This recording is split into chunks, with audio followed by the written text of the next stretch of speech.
बात करेंगे कि फाइनेंशियल फ्रीडम कैसे पाएं। फाइनेंशियल फ्रीडम का मतलब यही है कि भाई कुछ ना करना पड़े और पैसा आता रहे।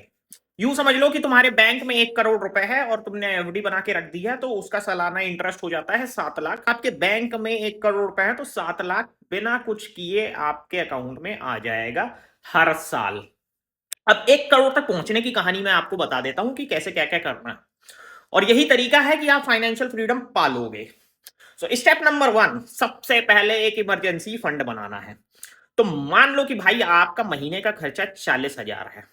आपको सबसे पहले 5 या 6 महीने का एक इमरजेंसी फंड बनाना है, मतलब 40,000 इंटू 6 मतलब 2.5 लाख मान लो। 2.5 लाख रुपए को आपको छूना नहीं है, इमरजेंसी फंड बना के अपने अकाउंट में एफडी बना लेनी है। अब इमरजेंसी फंड बनाने से क्या होगा कि भाई आपको यह तसल्ली रहेगी कि अगर जॉब गई, अगर कुछ हुआ, कोई भी इमरजेंसी आई तो आपके पास बैकअप है।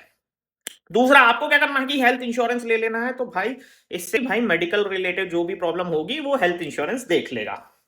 तीसरा, आपको सबसे पहले जो भी आप काम कर रहे हो उस काम में क्वालिटी परफॉर्म करना है। मतलब अगर कोई आपको 50,000 रुपए सैलरी दे रहा है तो उसको 1 लाख का काम करके दो।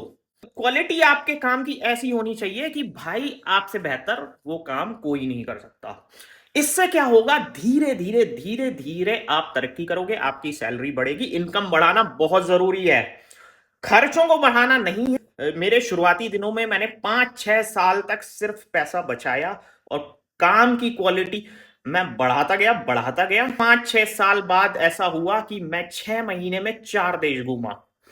तो ये काम करता है। अपने खर्चों को काबू में रखना है और जितनी भी सेविंग आपकी हो उसको आपको इन्वेस्ट करना है। अब आप पैसा कैसे बचाओगे? तो यूं समझ लो कि भाई आपके घर में जो साफ सफाई करने वाली आती है वो 1,000 रुपए महीना लेती है। तो आपको पैसा बचाने के लिए खुद साफ सफाई करनी है। 1,000 रुपए महीने का बचाए तो 12,000 साल होता है, उस 12,000 को इन्वेस्ट कर देना है।